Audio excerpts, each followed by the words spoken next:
Test.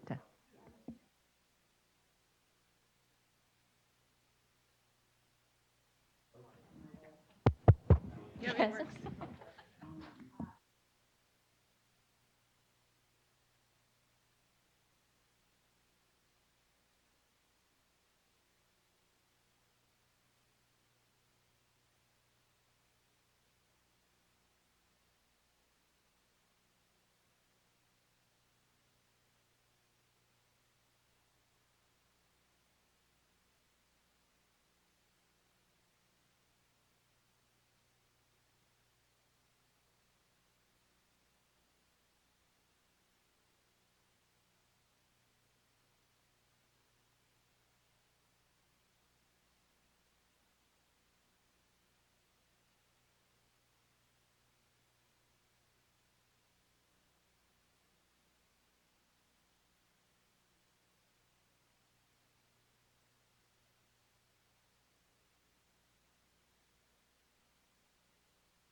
Hey, good afternoon, everyone. We'll go ahead and get started. I want to thank everyone today. This is the Water Rights Fee Stakeholder Meeting. It's the afternoon of Monday, March 2nd. My name is David Ceccarelli. I'm the Fee Branch Manager here at the Water Board. Along with me today to the right is Glenn Osterhage, also part of the Fee Branch. And next to me to my left is John Russell, the Deputy Director of Division Administrative Services. Again, I want to thank everyone for attending, and this meeting is being webcast. So if you have questions, those that are online, and if you have questions, please go ahead and send your questions into the email that's on the agenda, and staff will go ahead and communicate those, and we'll do our best to answer those.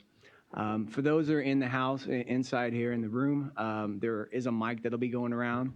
So please take a moment till the mic reaches you to ask your question. A couple other housekeeping rules. There are restrooms outside the door to the left. In case of an emergency, the fire alarms go off. We're asked to go down the stairs to the lobby and across the street to the park. And if you need assistance, please let one of us know, and then we'll be asked to wait till we're asked to come back into the building. Hope everyone has a copy of the agenda. I believe there's some copies on the back. And if you need, haven't, please sign in. We do have some program staff from the Division of Water Rights in the room. So if there are some technical questions or questions coming up about the BCPs, we'll definitely get staff involved. Just kind of want to talk a little bit about the process. I think everyone is aware in this room, we hold these meetings aligned with the budget process. The first process of the budget, of course, is the Jan 10th. The proposed governor's budget, which came out again January 10th, gives us an opportunity to kind of look into the budget, see what's involved in for the water rights program, and how that may impact fees. We hold this meeting 6 weeks, a couple months after that budget is released. We'll have two more group setting budget meetings on the fees. We'll have one in June, which will go through the May revise, and then we'll go through one in August after the adopted budget in July, hopefully on July 1. And again, and then throughout the process, and if you have any questions, you want to meet with us individually, we'll be more than happy to meet with you. Or after this meeting, of course, if any questions come up, please let us know, and you could email one of us, or you could call us, and we'll be happy to talk to you, and hopefully we can help answer any of your questions. And again, in this at this point in the process, as I said this morning, it's still very early in the budget process. There's a potential that things will change based on the numbers that we're showing you now. These are, again, proposals.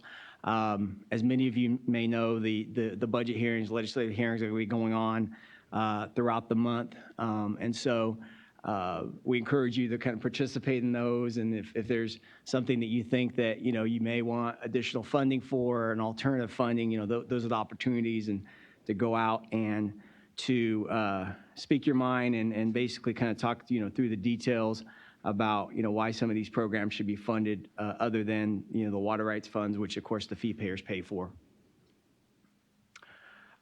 We'll touch base on the cost drivers of the water rights fund. John mentioned this earlier, and one of our, of course, issues, and we've been facing this for the last few years, is the implementation of Fiscal. And we haven't closed our books on our Fiscal reports, and this goes back to fiscal year 18-19. We're in that process where we feel like we're getting close, but we are one agency that hasn't done it. And I think John mentioned earlier this morning, there's about 20 agencies out there that haven't completely gone through the full process of closing the books on Fiscal. And I would say most of those agencies are large agencies like us that have multiple funds, and there's a lot of complexity to it. So I feel, once we do that, we'll be in a better position to talk about what our reserve looks like, and if our reserve's in a position where we're able to use some of that reserve to potentially offset some of the fee adjustments, and determine kind of where we are, if we're carrying a prudent reserve. It's just there's a lot of unknowns right now, and I can't speak with confidence what that looks like right now. Anything you want to add? Okay, so we'll move over to the water rights budget cost drivers. I'll let Glenn carry this one. And this is basically showing what our allocations were last year and what they look like right now for the January proposed budgets and some of the details. Thank you, David. So this is a fairly simplistic chart. The first one, as David mentioned, shows what the budget allocation was for last year, or actually the current fiscal year, of roughly $27.7 million. The January proposed budget comes in about $30.4 million. So the net difference is about $2.7 million increased expenditures. Rounding it up is about 10% additional expenditures compared to last year. The second chart shows the breakdown. Those are here this morning. You'll be happy to see pro rata is in here, so we have that. The primary driver is the state operations. That's the salaries, the retirement, the normal costs. We generally say it's going to go in the 4 to 5% range, and here's represented at 4%. I will caveat that water rights does have a cannabis portion. Their costing goes up as well, so it's kind of baked in there as well. Pro rata, I'm going to defer this one till the end after I go through the other ones to try to explain what's going on with the pro rata and the increase we have there. The DOJ legal services, these are increased costs that we have from that organization. I don't know, David, you want to speak on that one?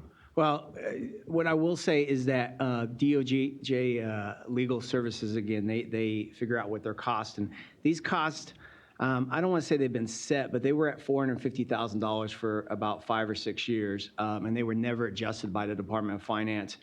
DOJ got together and figured out what their true costs are, so they are going up by about $586,000. That's what's in the governor's budget. And there is one BCP, SB 19 for the stream gauging plan. $200,000, just under 1% there. And other control sections with the footnote that CDTFA, who does our billing, the Cal EPA, the Fiscal, pension payments, not a whole lot of changes going on in the control sections on this budget. So going back to pro rata, those that were here this morning, a few of you were, pro rata, and I looked at it for water rights, I haven't done it for the water quality, is for fiscal year 18-19, there was no pro rata charges picked up by the water rights program. As I indicated this morning, those who were here, I wasn't sure what term yet to use, if it's a miscommunication or misinterpretation of information. We thought we were gonna get 1 year where it's just gonna be picked up by other costs or other funding sources for the water boards. It turns out we have to repay that. So for 18-19, we didn't have any costs. Roughly $750,000 is now showing up for this year. In a way, we're repaying sort of an unknown loan that we had. Put that in perspective, for the year 16-17, the pro rata cost was $713,000 was our charge. 17-18 was $781,000. As I mentioned, the fiscal year 18-19, there was no charge. And last year, or the current fiscal year, was $804,000. So we're roughly in the $750,000 to $800,000 range. It was just that 1 year, the Water Rights Fund did not pay their portion of pro rata, and it's being charged this year. 18-19. So what's the difference between pro rata and state operation? Can you repeat the question on the mic? Yeah, the question was, what's the difference between state operations and pro rata? Well, the state operations that we're looking at here is for our internal state operations. So for our staffing here at the Water Board. I'm going to jump in. Pro rata is a state operation cost. It's just broken out as its own line item. But pro rata state operation costs would be for other state agencies that assist the Water Board. So meaning like the Department of Finance, controllers, Treasurer's Office, some of all these other agencies to help maintain all of our financial programs. Although I know things like Highway Patrol and things like that are also kind of under the pro rata. So all agencies have to pick up a portion of that cost. So when their costs go up, it's passed on to all departments. And then when we get it, then it's passed on to each of our funds. I think what we'll do next time, though, as we'll do for water quality, we could provide a breakdown. Kind of Glenn gave the numbers right now, but a breakdown over the last 3 or 4 years of what the pro rata has been. What we're basically seeing is 1 year, one of our other funds picked up the pro rata cost, and we thought as a whole, basically, we can keep the fees down or the funding down, basically, because we're able to kind of push those costs to another fund. But we didn't realize that we had to pick that up in a future year, basically. And so we're kind of in this communication, I know, a budget office with the Department of Finance on that guidance. But as Glenn has noticed, is that there is 1 year, and it's in the same range of the $700,000 with which there was no pro rata charge to the water rights fee payers. So that's covering the different cost drivers. So rounding off numbers roughly, and again, we're not looking at our fund condition. As we get our fiscal reports, hopefully in the next month or two, we'll be able to know what our reserve is to see if we can potentially recommend to our board deferring any type of fee increases. But within the budget year of 2021 and our forecasted revenue, roughly about a 10% shortage. 4% of that is from normal state operations. About 3% is that pro rata, that 1 year adjustment. The DOJ legal services, about 2%, and just under a 1% for the BCP, and then the control section is basically net out to zero. So that's what's making up your 10% for the Water Rights Fund. And so I just want to elaborate a little bit on state operations also, the 1.1 million. And what we didn't put in here, again, there's technically 2 BCPs that do impact the Water Rights Fund, and the other one, as we mentioned this morning, is the cannabis BCP that's realigning that. As mentioned earlier this morning, the original BCP was in 16-17, or the last BCP that went through was for 16-17 to align the funding for the program. Where after a 3-year period, we were asked to go ahead and put another BCP in to look at realigning that program, and that's funded through three funding pots: the Waste Discharge Permit Fund, as we mentioned earlier, the Cannabis Tax Fund, and the Water Rights Fund. Part of the state operations is that the the Water Rights Fund, we're not asking for any more positions. There were 5 positions originally funded through that BCP. It's just that those 5 positions cost more now. And so a portion of their state operations is built into this. So when the time comes and we do look at what this 4% represents, a percentage of it is going to be pushed onto the cannabis fee payers because they're going to have to pay that to pay for their share of the additional cost of funding those 5 staff. And we'll see more detail on that. And definitely, yeah, we'll see more detail as we kind of get through the May revise. Yeah, so when we come to June, we're anticipating having what we think are some options or scenarios of different types of fee increases. There's a lot of different components in the Water Rights Fund, the SRUR. For the cannabis portion, we'll look to direct those fees specifically to recover the costs for that specific program. What I will say at this point right now, and I think most of you are familiar, I'd probably say the last about 5 years or so, we've looked at different components in the water rights program, and we've increased different areas, and we've tried to move our revenue in an area where we are generating enough revenue to cover some of the kind of special pots in the Water Rights Fund. This year, at this point, we're not looking at making any adjustments, looking at some of our programs. I mean, we'll continue to kind of, look at our programs, seeing if we're, covering our costs. But we definitely have done a lot of new adjustments on our fee increases over the last several years. And, I think we're in a good spot right now where we're kind of holding and we're kind of monitoring to ensure that, our revenue is covering those costs to cover those programs. I think Bobby had a question here. 2 of them. DOJ Legal Services. Oh, Michael's got 100+ lawyers hanging out. And we just hired some administrative hearing officers. I'm curious to know what DOJ is doing for us. Well, I will probably, I'm going to give, I talked to David about this. I know we don't have the authority to sue, but we do move a lot of our the lawsuits over to the Department of Justice. But I'm going to give that question to David Rose there. Thank you. So the Department of Justice, statutorily designated to represent the Water Board and all state agencies in litigation. As far as I'm aware, we haven't sued anybody, at least in water rights. I know the regional boards or water quality may occasionally do so.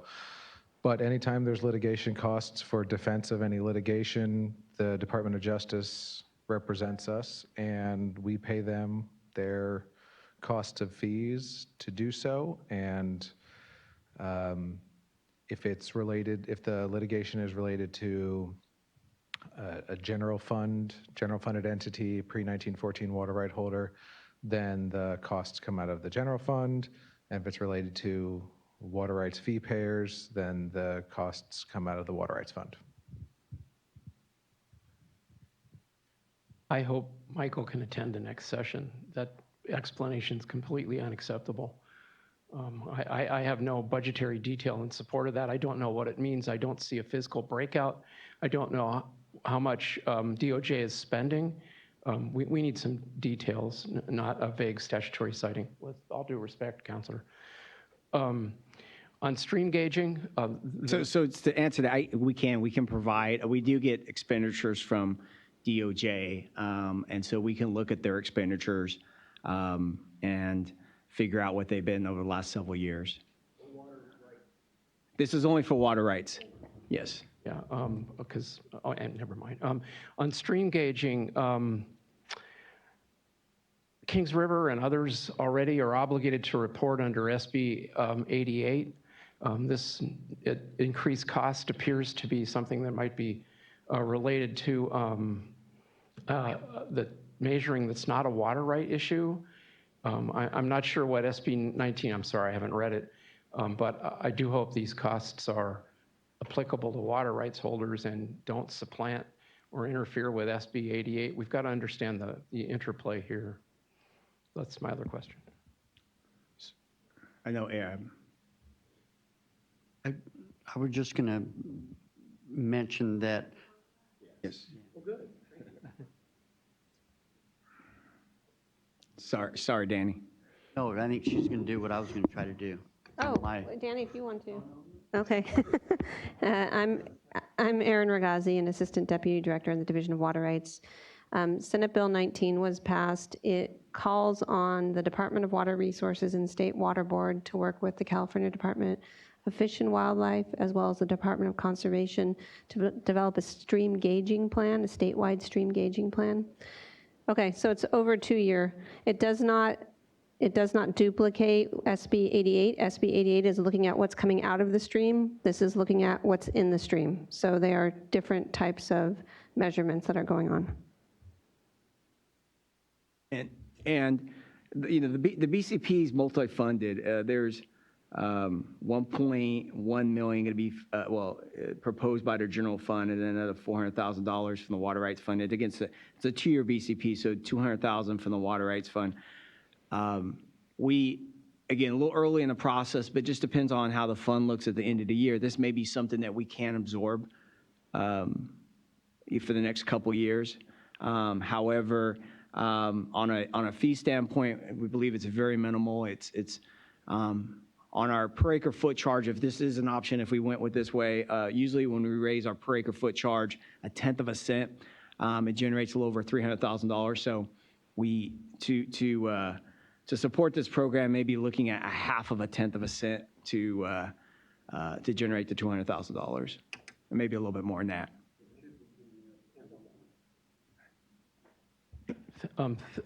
Thank you. Have you guys taken an annual peek at the petition fees like we talked about last year, so we don't get slammed again with a 10-year oops?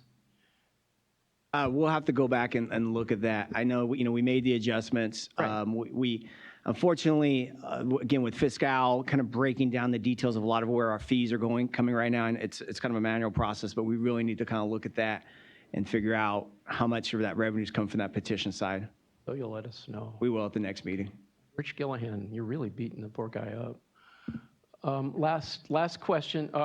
At one point, we had from, I believe it was Amanda Montgomery, an update on the 16-17 BCP that was allegedly going to get rid of the backlog of 385 applications, 304 registrations, 578 petitions, 1,626 expired permits, and that's a 14-year backlog. Anyway, we were paying for it. We'd like to see an update of what the backlog is. Thanks. Because the first year we did it, it wasn't complete because it was the first year. So, okay, thanks.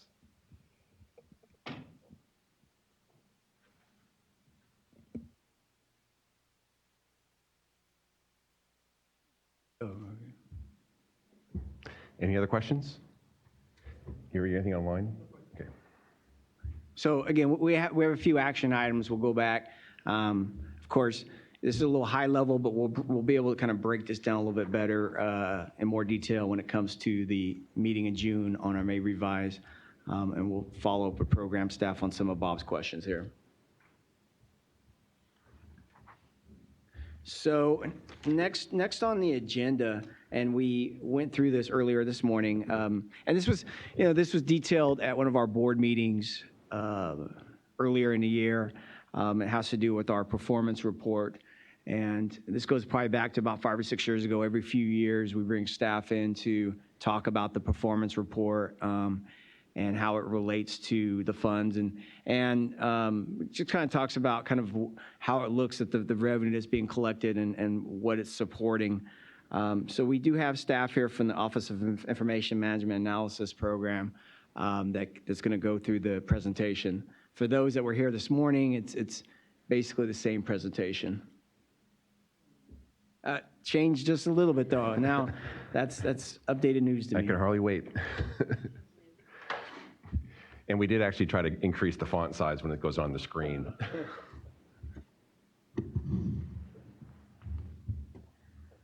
Hi, for those of you who were not here this morning, I'm Bev Anderson with the Office of Information Management and Analysis, and I'm the lead for the annual performance report. I'm just going to go a little bit over the 2018-19 performance report that we just released in December, early December. I'd also like to introduce Allison Callalang. She was very helpful and hugely important in helping with create these new performance reports and pulling the data. So she's part of an integral team in getting these things out. Could I get a little clicky? Thank you. So the performance report is a web-based report. It's organized by the major functions within the water boards, and I'll go a little more into detail about that when I get online, I think when I pull up one of the later slides. It documents our efforts to protect and allocate the state's waters, and it helps us set clear and measurable targets that we can look at how the different programs and regions are doing and whether they're meeting the targets that they've been set. And we do this to improve transparency and accountability throughout the water board by the regions and the programs. We're able to use the performance reports to look at our successes and challenges and learn from those things so that we can move on and improve what we're doing year on. And hopefully it increases public confidence and it allows the public to see what's going on within the water boards. This is the 11th year for the performance report. So if you think it's been going on for a while, it has been. And typically we get somewhere in the neighborhood of about 20,000 website visits for each annual report. So it is being used quite substantially. Certain sections of it get used a lot more often than others, but we are seeing quite a bit of use. The report draws from more than 10 databases within the water board. So we have CWIX and GeoTracker and eRIMS, and we just started pulling the data in. This year, we made a huge change in the performance reports. It has previously been close to 160 separate web pages that the Division of Information Technology has had to update on a yearly basis, and we type in all the numbers by hand.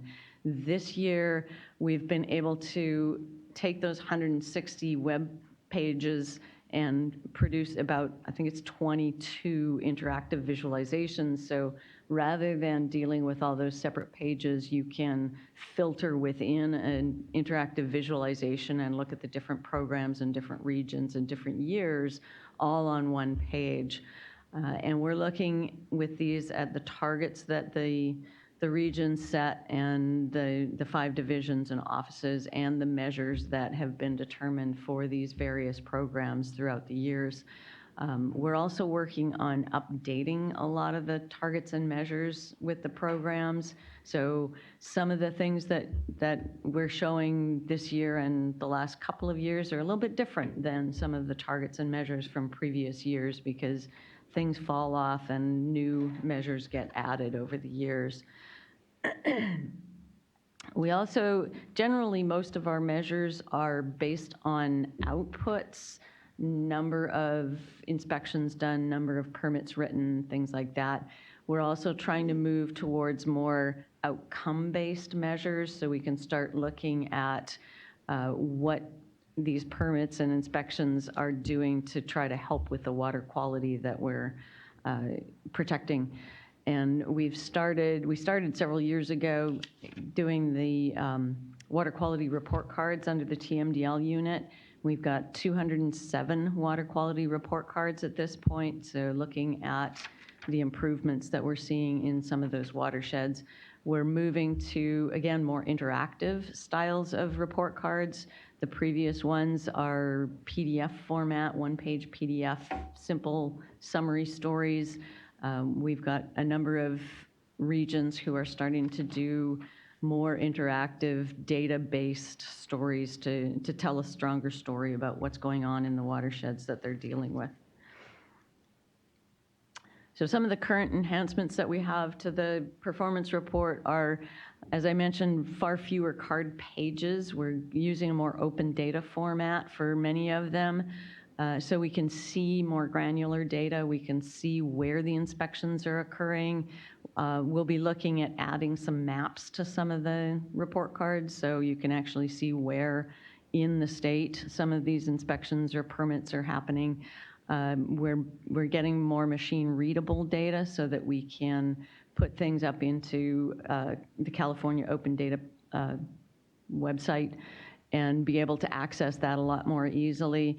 And we're working on automating some of the data flow. That's a trickier step because IT is not super keen on automating some of the data to let us just take it straight from the databases and put it online. But we are improving a lot of the data flow, and we're in the process, we're improving a lot of the data. There's been quite a bit of data that, there's pieces of data missing, there are things that are not in quite correctly. So this moving to this new format has allowed us to identify some of the data issues and improve the data as we see it coming out.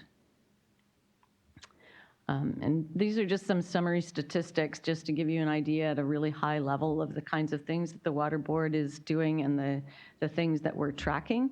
So typically we're seeing total regulated facilities throughout the state around 50,000. We have permits issued and updated in the 600 to 800 range each year, inspections in the 7,500 range each year. A number of penalty, 2,000-ish penalty and compliance actions being taken. And then the penalties assessed, the dollar values on these high-level things for this past year for 18-19.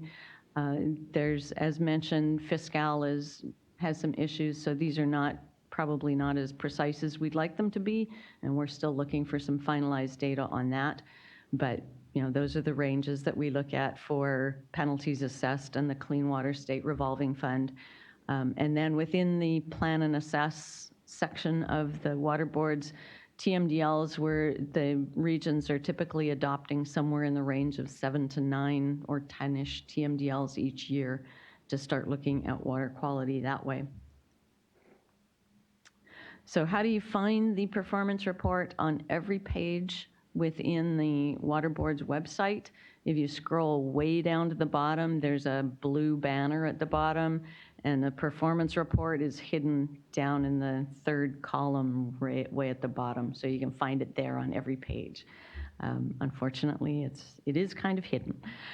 But if you Google Water Board's performance report, it'll come up pretty quickly. And if you click on that, you'll come to this landing page of the performance report. And I mentioned that we break the performance report down into these sort of functional units of what we do at the Water Board. So plan and assess includes things like the swamp program for monitoring and the TMDL unit and basin planning, things like that.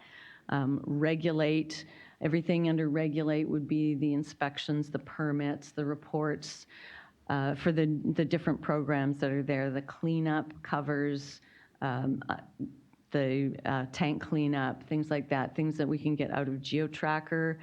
Enforce is obviously the enforcement unit, how many penalties, violations, covers that area. Funding is what kind of funding we have.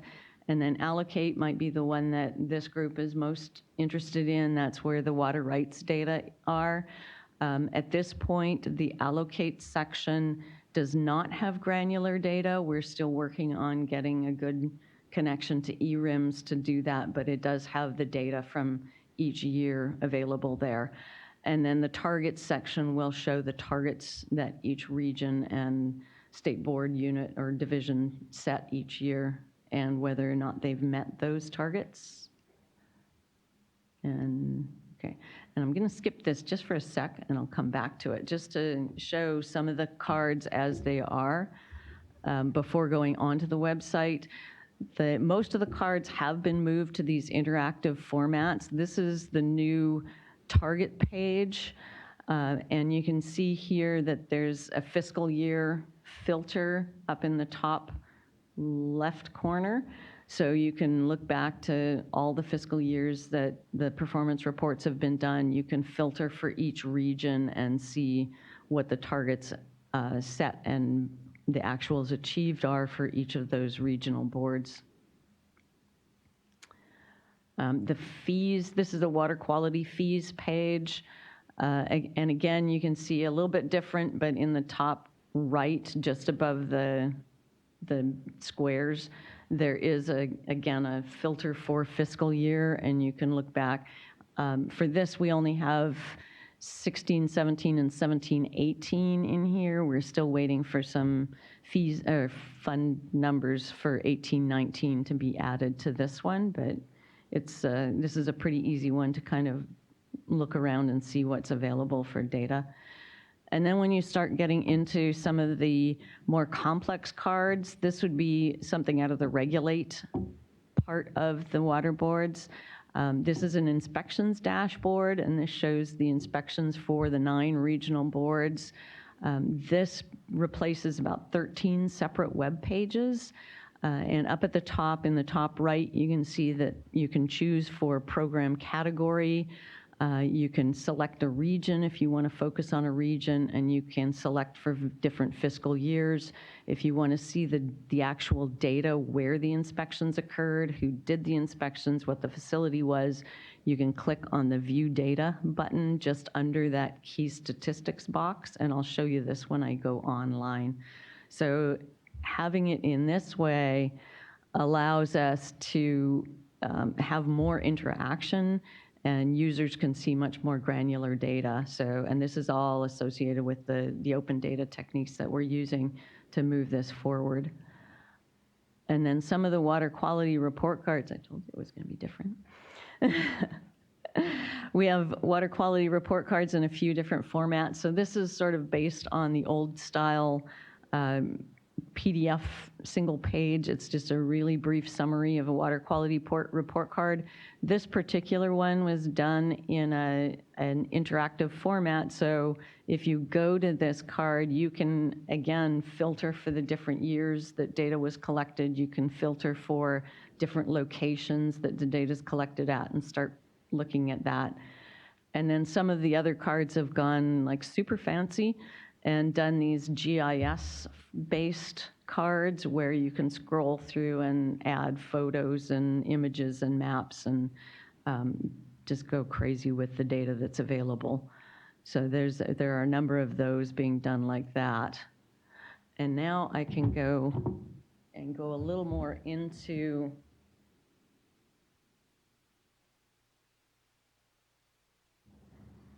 So she's working her way over there. So those of you here this morning, it's the online. When she goes on, it will hopefully be a little bigger font that you can see versus what's on the presentation.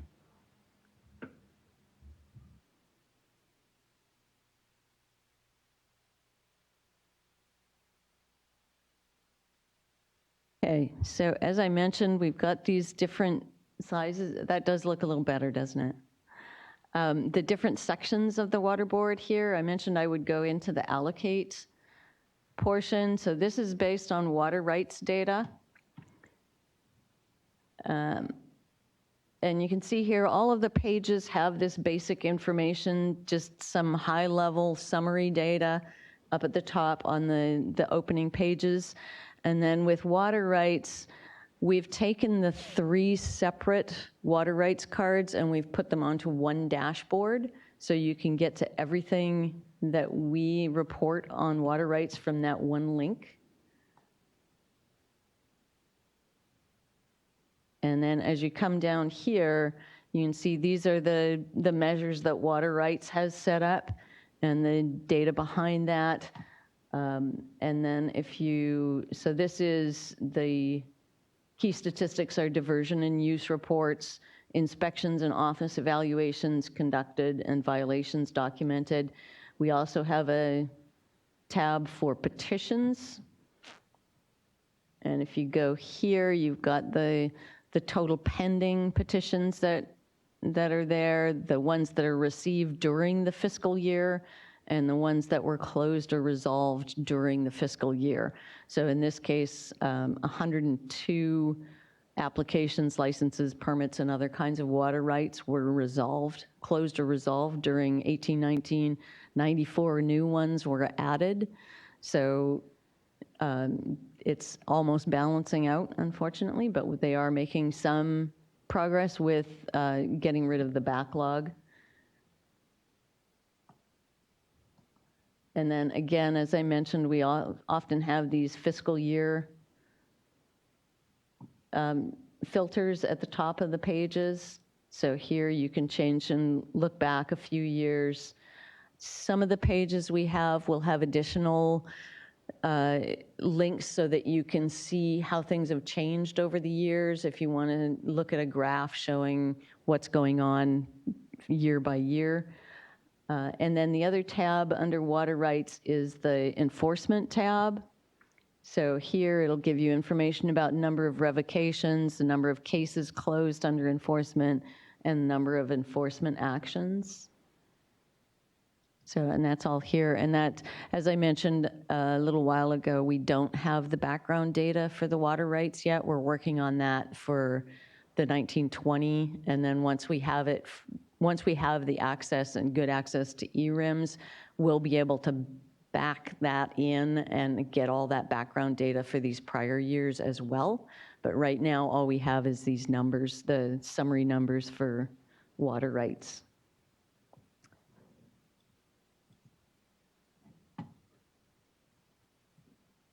And let's see. Regulate, this, the Regulate program is these are some of the programs that we have the best data access to. So if you're interested in taking a look at what we have under Regulate, you know, for the different programs, we often have inspections, permits, and reports for these things. So if we open inspections, and I went to stormwater this time.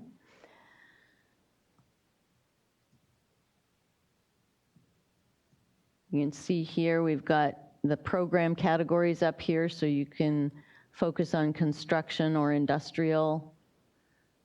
And then because MS4s have slightly different measures, if you wanted to look at MS4 data, you could click on this and it'll take you to their data. Again, the regional filter and the fiscal year filter, you can go in and look at past data for those. And then if you would like to see the actual data behind all of these summary numbers, you click the View Data button. And wait, oh, there we go. And here you can see the locations where inspections were done, inspections ID, the facility type, all of this kind of background data. So you've got access to a lot of the granular data that we weren't able to give access to previously. And with that, unless somebody would like me to show any of the other pages, I don't have a whole lot else to say. Any comments?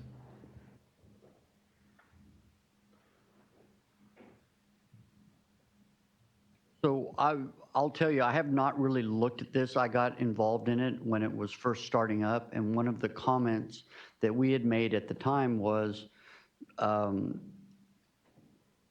that it really wasn't all that useful to us. It is to a small extent, but not to a great extent, because we felt it would be counting widgets more so. And I think, Bev, what I heard you say is you're looking at transitioning to outcome versus outputs. And so I'm encouraged by that, because, and even more so on the water quality side that we talked about this morning, that's what we're expected to do on the regulated side, is show outcomes, not outputs. Not that I spent this much money or did all this work to protect water quality or what have you, but that here's the end results of it. Here's how water quality is improved and things like that. And I know we're talking about water rights here, but so I was encouraged to hear you say that. Yeah, that's been sort of a dream goal for a number of years, is to get to those outcome-based measures. And we've been working this year with a couple of the different programs who have some thoughts about how to do that. With a lot of programs, it's really difficult to say, oh, we did inspections here and permits here, and we're seeing this improvement. And in a lot of cases, some of the improvements are going to take decades, if, at least years, if not decades. But we're starting to be able to make the connections, and having the better access to the data, it's going to allow us to make some direct connections with locations and the data behind it. So we're able to start seeing a little bit better how some of the things that we're doing are affecting the areas. We've got a really nice story, I think it was out of Region 3, either 2, maybe 2, where they were tracking all the BMPs in irrigated lands areas, and they're seeing definite decreases in the nutrient levels in the streams that seem to be specifically connected to the BMPs that are being put in. And an article just came out, a paper came out a little while ago showing that connection. So now that we can see the data and pull those things together a little more directly, we'll be able to start exploring some of that a lot better. So I'm excited about being able to move to that step. Maybe we can communicate some of that to the enforcement unit. We can work on that.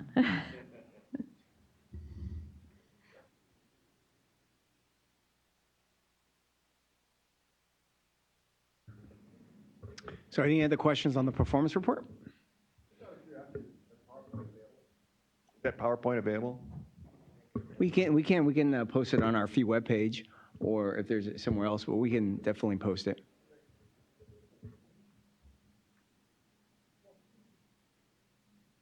We'll probably send it out. Yeah, we'll email it because I don't think it's ADA accessible. So we'll send it out on our livers list. Let me check online here. Are there any questions online? No questions. Any further questions in the room? Okay, so next steps. So we'll be meeting in June. We'll wait till the May revised budget to come out. Prior to that, again, if you'd like to meet, have any discussions, please don't hesitate to contact one of us. We'd be more than happy to meet with you guys. We'll send out again the agenda, a week before the next meeting. And again, we got a few follow-ups here, and we'll go ahead and work on getting these action items for our next meeting also. All right. Hey, thank you, everyone. Appreciate everyone attending.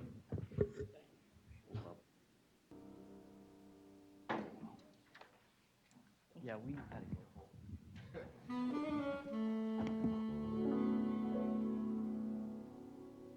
So you can return